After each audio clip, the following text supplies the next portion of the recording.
যেভাবে যাচ্ছে ময়ূরীর দিন।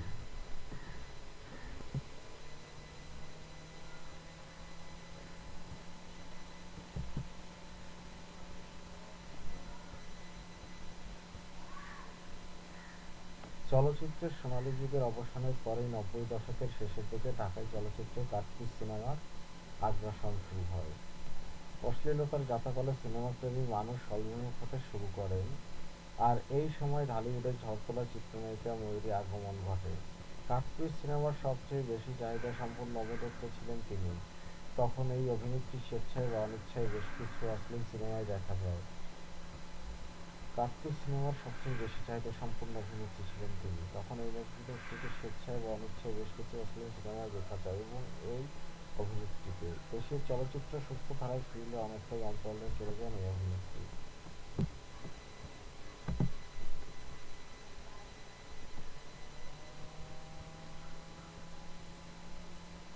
তিনি এখন চলচ্চিত্র থেকে নিজেকে আড়াল করে রেখেছেন। রূপালী জগতের বাইরে কিভাবে কাটছে তার দিন, এটা জানতে কয়েকদিন তার সঙ্গে যোগাযোগের চেষ্টা করলে এই প্রতিবেদক। কয়েকবার তার সঙ্গে মোবাইল ফোনে কথা বলে জানা যায় তার দিনযাপনের কথা।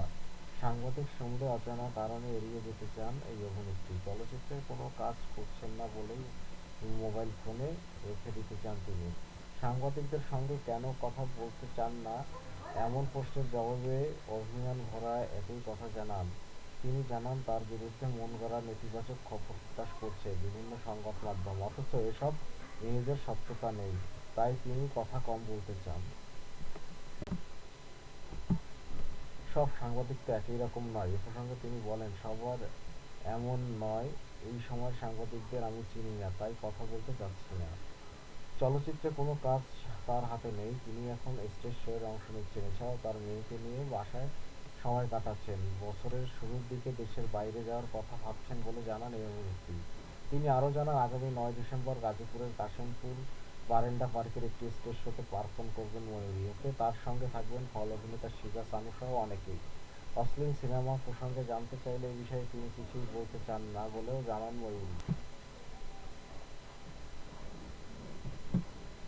২ বছর আগে ডার্টি পিকচার সিনেমার আদলে একটি সিনেমা নির্মাণের ঘোষণা দিয়েছিলেন ময়ূরী, তবে এটি এখন বন্ধ রেখেছেন। ময়ূরী অভিনীত প্রথম চলচ্চিত্র মৃত্যুর মুখে এবং সর্বশেষ মুক্তিপ্রাপ্য চলচ্চিত্র বাংলা ভাই। ৯০ দশক থেকে এ পর্যন্ত ময়ূরী অভিনীত ৩০০ সিনেমা মুক্তি পেয়েছে। মুক্তিপ্রাপ্ত সিনেমাগুলো তিনি যতটা প্রশংসিত হয়েছেন তার চেয়ে বেশি সমালোচিত হয়েছেন।